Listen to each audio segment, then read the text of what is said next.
Hey, it's Heidi from A Lively Hope, back with the final in our Watercolor for Beginners series. Got my well-loved praying watercolors, a couple of sizes of watercolor paintbrush and water, and then also this time you'll need some yarn. It could be thick or thin, it doesn't really matter. What we're going to do today is lay out all of this yarn in swirls and swoops and wavy lines covering our whole page. And then we'll trace both sides of the yarn. This is a really kind of organic and fun way to create an unusual shape. So I'm going to speed this up so you can watch me as I lay out all of this yarn and then trace around it.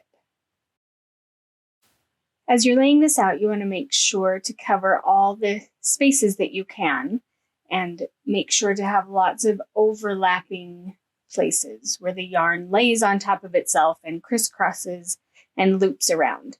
And then you'll take a pencil and very lightly just trace the shapes that are created by this yarn. So there might be big shapes and small shapes. And once again, we are not looking for perfection here. What we're looking for is a fun way to help you create an unusual organic shape. So your brain doesn't have to do too much thinking to create this shape. The yarn is doing some of that thinking for you. You're just going to very quickly, loosely trace around all of those shapes with your pencil.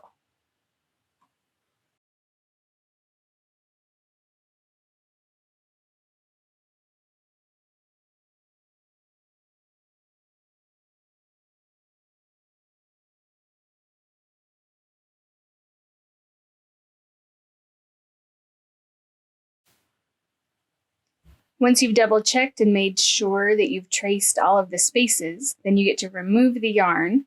It's hard to see in this video, but there's a very squiggledy shape covering my whole page. And now the fun part is filling that in. So I am choosing to fill in the line, kind of the very thick line that was created when I traced both sides of the yarn. You could choose to fill in just the shapes that were created. So the opposite of what I'm doing. One thing that some of my students like to do is to pretend like this is a map. And either the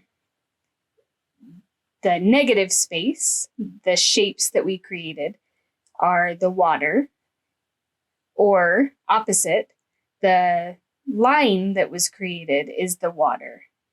And it's a very big river or something that's meandering all over the map. So you would do that maybe all blue if that's what you wanted to do.